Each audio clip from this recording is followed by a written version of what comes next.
a dream. I'm here to tell. He's here to tell about a wonderful, fantastic new candle. Hello everyone, my name is Zori, and damn, that was an awesome episode of Helluva Boss. I was working on a regular making candles video, and that one is still coming, but I decided to put this one out first because this was my test candle, but also because Helluva Boss is kind of like a niche thing. I mean, episode 2 only has like 8 million or so views, and I just wasn't sure if there were any other people who liked super awesome, well-animated shows and DIY candles, so I'll give this one its own episode. So to get started, some things you'll need are some kind of glass to put your candle in.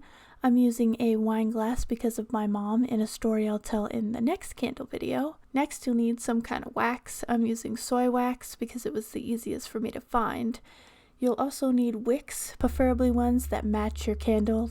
Luckily the box of wax I bought came with the wicks, the wick stickers, and even these cool little wick holders. You'll also need some kind of wax colors. I've heard you can just use mica pigments, but I got this little box of colors because I wanted to feel special. And then you'll need some kind of scented oils. Now you can scent this with whatever the hell you want, but when you think of hell, you think of fire and the color red. Plus it's almost Christmas, which red fits into, and you know what else is red? Imps and apples. And you know what's Lucifer's thing? Apples. And you know what? Okay, I'll stop. I'm making a candle that's red. It's going to be apples and cinnamon scented with the imp logo on it. Now I'm going to show you how to etch it onto the glass, but I end up changing my mind towards the end of this video. Now to etch something onto glass, all you need is some kind of stencil and then, you know, like a super cool laser thing or some etching cream, which is what I'll be using. Now here's the PNG I made for my Cricut machine to cut out. I'll post it on my Twitter just in case somebody actually watches this and also wants to make this candle. Also, you technically don't need a Cricut to cut this out. You could do it by hand, you know, if you actually want to experience hell. There's not going to be any sexy owl daddies in that one. Also, I use a scrap piece of vinyl for this part, but I end up going back to vinyl towards the end, and I'll show you why in a second. But first, you have to put your vinyl on. I use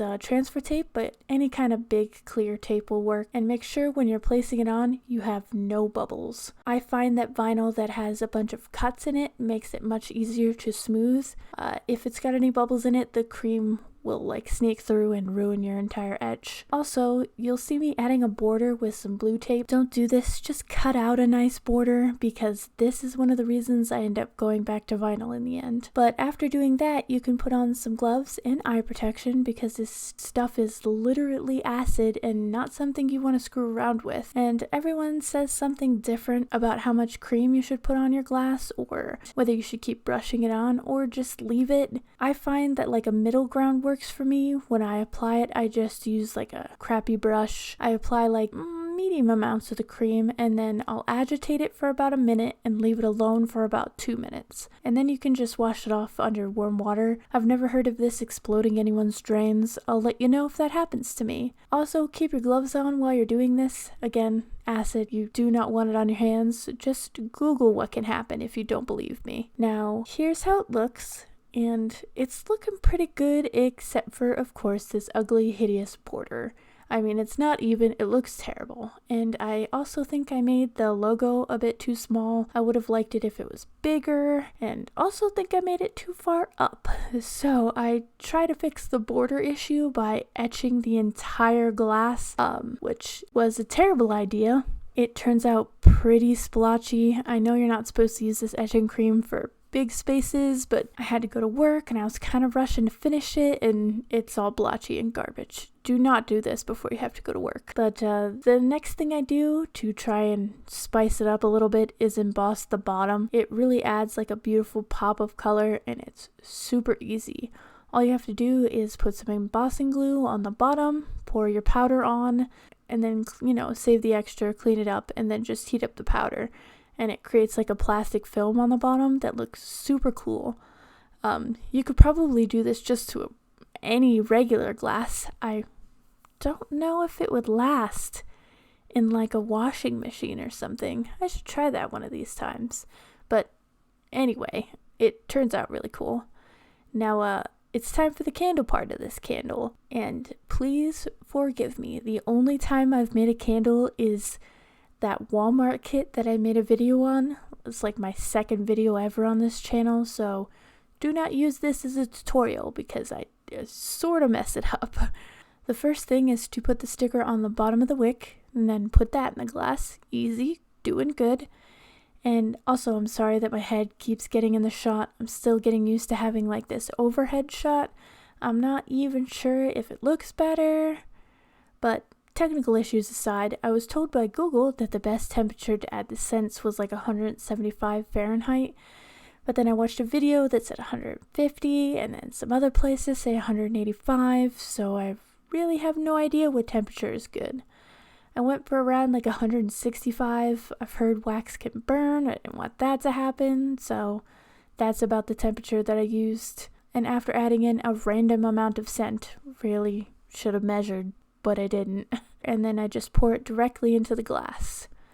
And I 100% did not add enough wax, especially with Blitz's head being like at the top of the candle.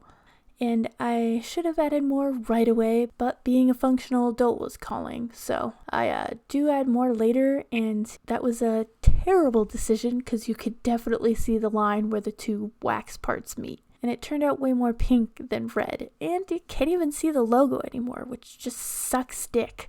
I mean, all that work for nothing. But I just so happen to have this really cool red shift vinyl, so while I'm putting that on, I just want to talk about something I do like, which was the second episode of Helluva Boss. So you can skip now if you don't want to hear me talk about it. Okay, so I'm not going to lie, I'm pretty sure Has Been Hotel is going to be more of my style of show. I'm definitely more of a story-driven person than a comedy-driven person, but the last episode of Helluva Boss was just super funny and super cute. I freaking love Stolas and his daughter's story, and Vivzy just knows how to make characters. I freaking love her designs, and the animation is just, it's so good. I would watch her shows even if the story sucked. But after the last episode, I'm pretty sure that's not gonna happen. Honestly, Blitz is probably my least favorite character out of either show because, you know, he's kind of a big old bitch. But I have a feeling he's gonna grow on me. It's only been 2 episodes and I'm super interested in his past. I'm also super curious if we'll ever actually get a sex scene. I mean, look, I can be just as horny as Stolas. And you know what? I'll say it. I want to see RoboFizz naked. I mean, I would also like his skin to be on, but at this point I'll take anything I can get. I mean, all that just to say I'm super excited to see where this show goes, and that I'm super into evil robot jesters apparently. But back to the candle. Here it is finished.